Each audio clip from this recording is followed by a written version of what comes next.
জামাতকে আওয়ামী লীগ একটা বিশেষ সময়ে একটা বিশেষ উদ্দেশ্যে নিষিদ্ধ করেছিল। সেই নিষেধাজ্ঞা প্রত্যাহারের আবেদন করেছিল জামাত ইসলামী। তারপর আমাদের হোম মিনিস্ট্রি থেকে আবেদনের প্রেক্ষিতে সিদ্ধান্ত এসেছে যে নিষেধাজ্ঞা প্রত্যাহার করা হচ্ছে। আমাদের আইন মন্ত্রণালয়ের কাছে পাঠানো হয়েছে ভেটিংয়ের জন্য। ভেটিং মানে হচ্ছে টেকনিক্যালিটিস দেখা। নিষেধাজ্ঞা প্রত্যাহারের যে কাগজটা আছে সেখানে শব্দ চয়ন ঠিক আছে কিনা, ভাষা চয়ন ঠিক আছে কিনা, আইন অনুযায়ী কিনা। আমাদের আইন মন্ত্রণালয়ের এই ক্ষেত্রে কোনো নীতিগত সিদ্ধান্ত নেয়া বা না নেয়ার অবকাশ নাই।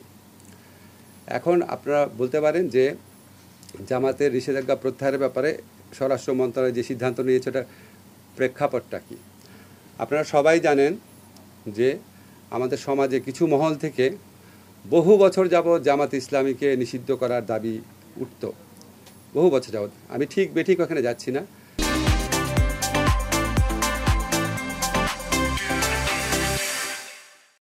আওয়ামী লীগ কখনোই এটা করে নাই, কখনোই করে নাই। 15 বছর ক্ষমতা আছে, কখনোই করে নাই।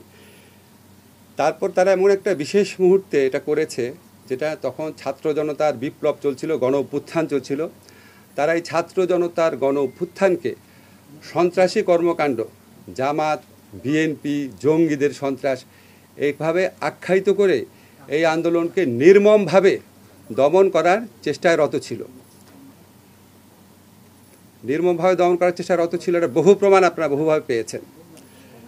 এবং আমাদের স্বরাষ্ট্র মন্ত্রণালয়ের পক্ষ থেকে পরীক্ষা করে দেখা হয়েছে তারা যে সন্ত্রাসী হিসাবে জামাত, বিএনপি, জঙ্গিকে আখ্যায়িত করেছিল, ওই ন্যারেটিভের পার্ট হিসাবে তারা জামাতকে সন্ত্রাসী সংগঠন হিসাবে হঠাৎ করে ঘোষণা করে একটা প্রজ্ঞাপন জারি করে।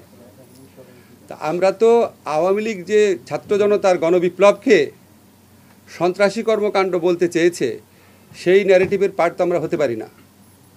আমরা মনে করি আওয়ামী লীগ কোনো নীতিগত অবস্থান থেকে জামাতকে নিষিদ্ধ করে নাই।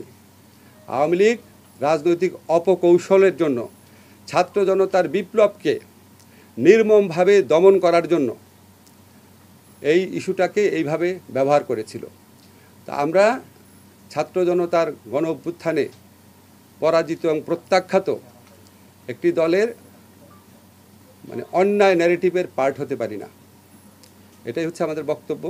এবং আমাদের স্বরাষ্ট্র মন্ত্রণালয় থেকে তারা পরীক্ষা নিরীক্ষা করে দেখেছে আওয়ামী লীগের পক্ষ থেকে ছাত্র জনতার গণবিপ্লবকে যেভাবে সন্ত্রাসী কর্মকাণ্ড আখ্যায়িত করা হয়েছিল, জঙ্গি কর্মকাণ্ড আখ্যায়িত করেছিল, এটার পার্ট হিসাবে জামাতকে নিষিদ্ধ করা হয়েছিল। এই ন্যারেটিভটা সত্যি না, সেটা ছাত্র জনতার বিপ্লব ছিল। ছাত্র জনতার বিপ্লবকে সন্ত্রাসী হিসেবে আখ্যায়িত করা, কর্মকাণ্ড হিসেবে আখ্যায়িত করা, সেটা একদম দলের উপর চাপিয়ে দেওয়া, তাকে নিষিদ্ধ করা, আমরা এই মিথ্যা ন্যারেটিভের পার্ট হতে পারি না।